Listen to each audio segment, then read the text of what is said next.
So I want to talk to you guys about a subject that is very depressing. Usually I talk about geopolitics, what's happening between different countries, tensions between different countries. But there is a subject that I dread talking about, and it's viruses. I hate talking about pandemics and viruses.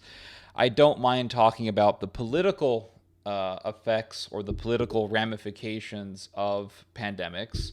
I've talked about that for a number of videos. But the idea or the subject matter of pandemics is very depressing, especially when we're talking about a virus that can have a death rate or does have a death rate of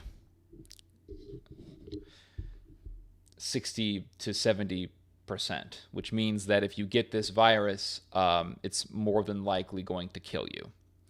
I'm talking about the Nipah virus.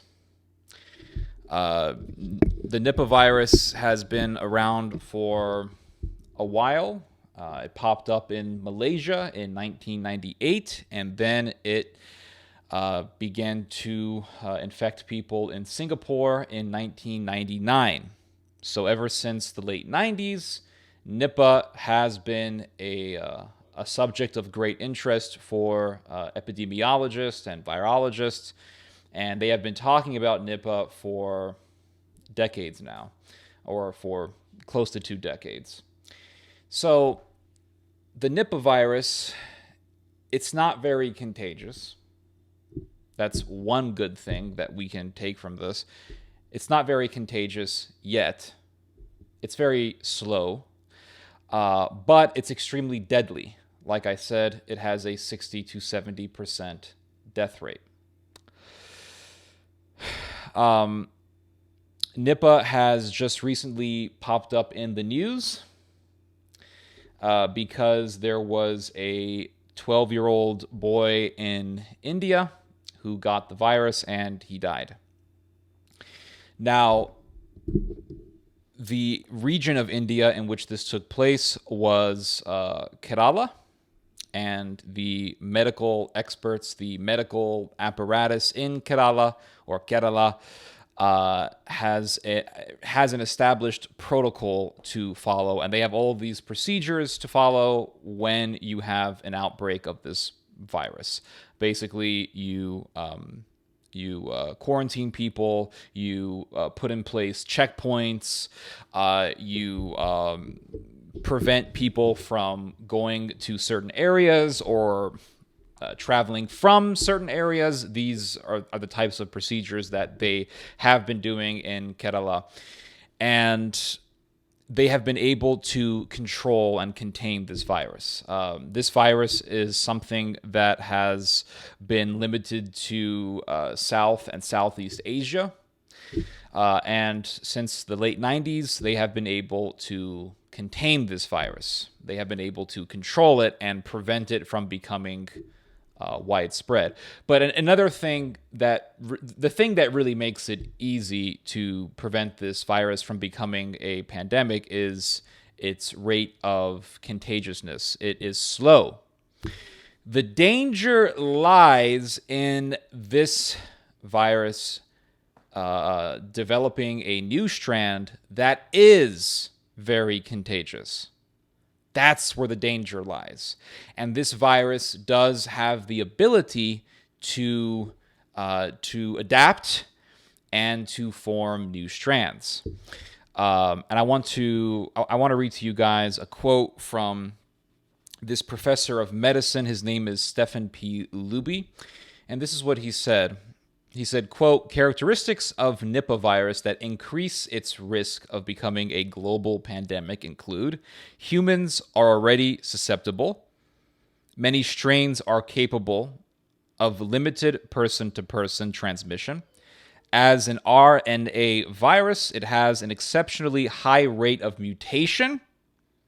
And if a human-adapted strain were to infect communities in South Asia, high population densities and global interconnectedness would rapidly spread the infection."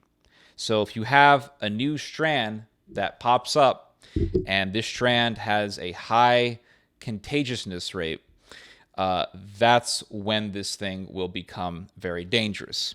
In an interview that Luby did, he stated, quote, characteristics that might increase the risk of person-to-person transmission would be a virus that has a stronger tendency to move to the respiratory tract in high numbers. It is conceivable that the virus could acquire a mutation that would enhance this capacity. One concern is that anytime a virus infects a human, it is an environment that selects for survival in that context. So this thing will become dangerous if it develops a strand or if it mutates into a strand that is highly contagious and still has a very high death rate. Since the late 90s, they have been able to contain this virus in South and Southeast Asia. Let's hope that this thing never becomes a pandemic. Let's hope that they are able to control this virus and contain it, or just make it harmless eventually, which I doubt. I have this feeling within me that COVID is like the first boss in the video game. I mean, I hate to sound like I'm making a joke out of it, but I get this feeling that COVID is like the first wave of the plague, that we have something more dangerous coming later. In the Middle Ages, people dealt with plague. It was very common, and the plague had a very high death rate. And I think that we may be entering back into a time like that. We may be entering into a time similar to the Middle Ages, albeit we have technology. But think about it. We are living in a time when the church has little to no influence. We're living in a time when the church is extremely corrupt. We're living in a time where you have priests, bishops, and cardinals who are very corrupt. We're living in a time where violence and war is becoming more and more prevalent. The idea or the prospect of war is becoming very, very real. The prospect of a global conflict is becoming real. We're living in a time when countries are becoming more and more separate, more and more distant, and that distance is not going away. It's like we're living in the Middle Ages. It's like we're living in the Renaissance period. We had plague and very corrupt church officials. Coronavirus had a very strong political effect in that it made countries more distant, and it greatly wounded the global order that we have been so used to for all of these decades. If COVID, which has a 1 to 2% death rate, was able to make countries more and more distant, and was able to not only wound the global order, but bring it into question, imagine what a virus like this would do. Imagine what Nipah would do, or a virus like Nipah would do. With a death rate of 60 to 70%, it would make countries completely isolated from one another. Immigration would be completely shut down, understandably so. Travel between countries would be completely shut down. Nations would just completely isolate themselves. A similar phenomena took place during the Great Plague in the, I want to say in the early Renaissance period. Hilaire Belloc talks about this. He talks about how when the plague hit Europe, it made countries more and more distant. People, I want to say this was in the late Middle Ages, late medieval period, early Renaissance, but the plague was there in the Renaissance also. But Hilaire Belloc talks about how the plague made people travel a whole lot less, because before the plague, Europeans were traveling from country to country, kingdom to kingdom, very nonchalantly. They were doing so in a very relaxed way. But then when the plague hit, people traveled less. People isolated themselves more. Nations isolated themselves. Kingdoms isolated themselves. And people in general isolated themselves. The Renaissance writer, I think his name, I'm not sure if I'm pronouncing his name correctly, Boccaccio, he talks about the Great Plague, and he talks about how people just stayed home. They literally just stayed home. They didn't leave their houses. Whatever food that they had stored up in their homes, that's what they lived off of. And that's how people survived. Now, if you have a virus that erupts and it has this 60 to 70% death rate, nations are going to isolate. And it's going to destroy the global order. It is. It's going to completely destroy the global order. And it's going to force the world, once the world figures out how to deal with such a virus, once the world recuperates from such devastation, the world is going to look completely different. And people are going to be more isolationist. And that leaves the prospect of war, global conflict, more and more real. It's a very depressing subject. I spent a couple of hours reading about Nipah. So far, not that contagious. It's slow to spread, which makes it easier to contain. It goes from animal to human. It's predominantly in bats. Bats will come, eat some fruit. The fruit that's left on the vine falls from the tree. A pig eats the fruit. Humans get in contact with the pigs. They get infected by touching the pig's saliva. They don't wash their hands. And then from humans, it spreads to other humans. This is how the virus spreads. It can go from pig to human. It can go from bat to human. For example, in Bangladesh, people will get this virus by eating fresh date palm sap. Because bats will go to the date palm trees, they'll suck on the sap. Sap is very popularly consumed in Bangladesh. They will, and the virus can live off of sugar. That's another thing. That's another aspect about this virus. It can live off of sugar for days. So this virus will go from the bat's saliva to the sap and will live in the sap, living off of the sugar. Humans will harvest the sap, and within hours after harvesting the sap, they will make a beverage out of it. People will drink it, and they get sick. This is how a lot of cases of Nipah appear in Bangladesh. It can go from goat to human. It can go from cow to human. In one case, they had to kill around 1 million pigs because there was an outbreak amongst the pigs. I believe this was in Singapore or it was one of those South or Southeast Asian countries. So it starts out as an animal outbreak, and then from animals it goes to humans. But then you could have a strand that can spread easily from human to human. Now, there is one thing that I also wanted to mention to you guys. The coronavirus. The coronavirus also, like Nipah, the coronavirus also begins in bats. In 2012, well, let me just go back to something else. There has been a big debate online on whether or not the coronavirus either came from nature or did it come from a lab. I would say both. I would say it both came from nature and a lab. Because in 2012, there were a group of miners who were ordered to clean bat crap in a cave in Yunnan. So they go to this cave and they spend a number of days scraping all this crap out. They call it guano, I believe. And the miners got sick, and about 6 or so of them died from this virus. Researchers in Wuhan and the Wuhan lab got very interested in this. They went to Yunnan and they found a whole bunch of strands in this cave in Yunnan, and they brought a whole bunch of different strands of coronavirus back to the lab in Wuhan. They couldn't really find any viruses that were deadly to humans except for one. They found one virus that was deadly to humans.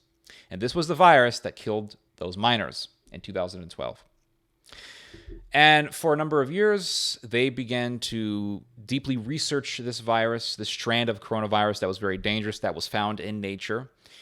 And they began to put it through gain-of-function research. Okay, and for those of you who don't know, gain-of-function research is basically the process of making a virus more deadly. It's bioengineering. It's the bioengineering of a virus that makes it more contagious, makes it more deadly. Now, Wuhan is where the outbreak erupted in 2020. The problem, and people say, well, it just popped up out of nature. Well, how did it pop out of nature? How did it pop up out of nature if it first sprung up in Wuhan and not in Wuhan? The coronavirus that we have been dealing with since 2020.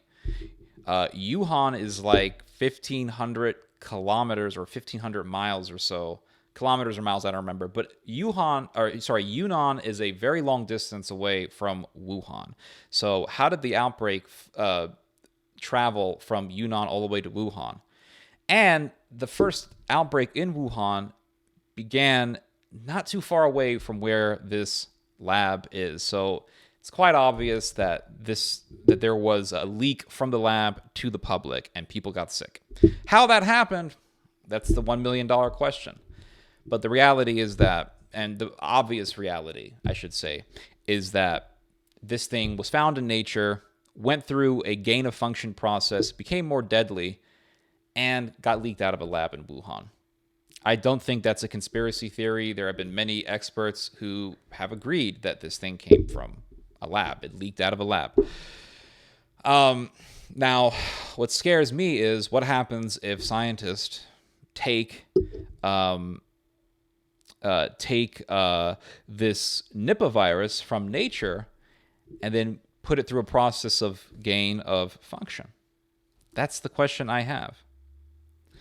Now, there is some gain of function research that I should let you guys know about. I would recommend that you guys Google H5N1. The H5N1 virus is a virus that was bioengineered in a laboratory, mainly by two scientists, the Dutch scientist Ron Fouchier and the Japanese scientist Yoshihiro Kawaoka. And these two guys, they went through this gain-of-function project in which they engineered a virus called H5N1 that has, if this thing ever leaked out, it has a 60% death rate. Now, if such a virus, it has been estimated that if such a virus ever leaked out, it would kill about 1 billion or so people. So we have to be aware of the fact that such research exists. We have to be aware of the fact that in nature, there are viruses that have very high death rates. But we also have to face the reality that the scientific industry could take such a virus and make it more contagious. If you study about, or if you read up on the H5N1 research, what you'll find is that they made this thing highly contagious. So not only is it highly deadly with a 60% death rate, but they made this thing highly contagious. Okay. That's what I have to say about this virus so far. I'm going to continue to read up on it. Hopefully, they will be able to control this thing. They have been able to contain it within South and Southeast Asia since 1998. Usually, each year, there are minor outbreaks of this disease in South and Southeast Asia. For some reason, in 2020, there were no outbreaks. But just recently, there was a person, a 12-year-old boy, who got infected, and he died. Let's hope that this thing doesn't mutate, and let's hope that this thing isn't put through a gain-of-function process. Overall, this is a very, very depressing subject that I hate reading about, but I have to because it's a reality. it's been a depressing time, to be honest with you, reading about this. It reminds me of a song that I enjoy listening to. It's by a band called Bruta. The lead singer of the band, his name is Sergei Michalok, and he used to be in a band called Nipah, which was a very famous band in Eastern Europe back in the late 90s, early 2000s. But the singer also has a band called Bruta. And this band, they made a song called The Middle Ages. That's what the song is called. And I'm going to play it for you guys at the end of this video. Why the hell not? But before I do, I just want to read to you guys the lyrics of this song. Not all of them, just some lines that really resonate with me. And I think they really parallel our times and what we are heading towards. So I'm going to read to you guys the lyrics. Here they are. For the second year, the city's beset by plague. Even brothels and prisons close their doors. There's no more bread, no more water. Cross processions are what's left of cultural life. The Pope's name is losing its influence and sway. These are the Middle Ages in a way. Yeah, and that's what I have to say. Anyway, you guys just heard some theology. God bless.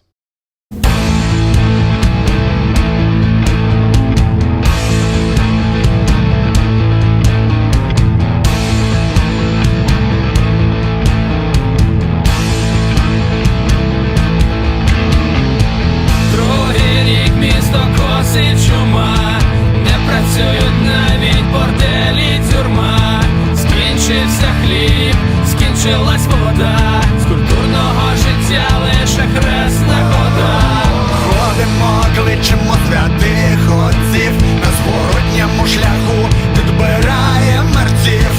Папське ім'я втрачає силу і міць, відьми звільняються з робочих місць. Сенс ворушити цю каламуть, що тут гадати, всі так помруть. Яка різниця, що скажуть зірки? Середні віки, такі середні віки. Середні віки. Середні віки. Середні віки. Середні віки, такі середні віки. Середні віки. Середні віки. Середні віки. Середні віки, такі середні віки.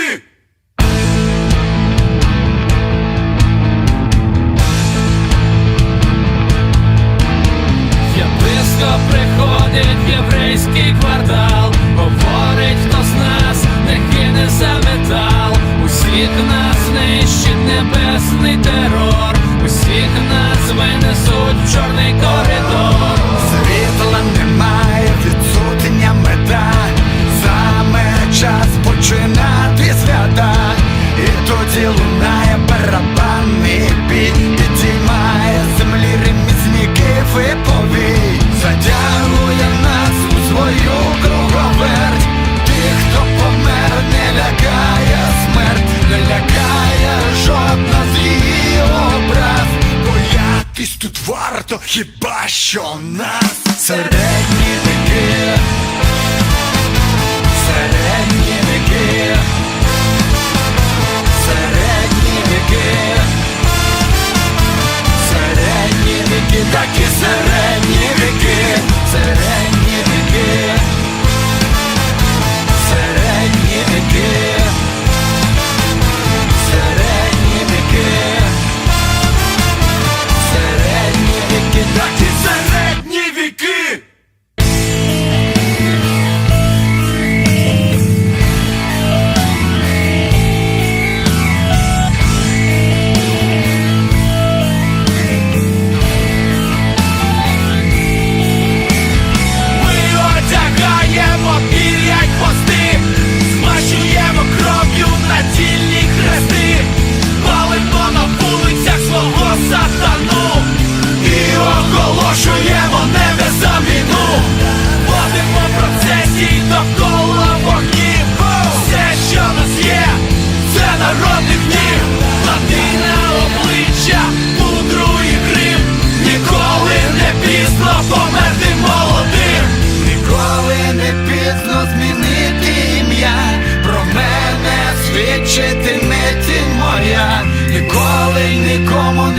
скажи про це.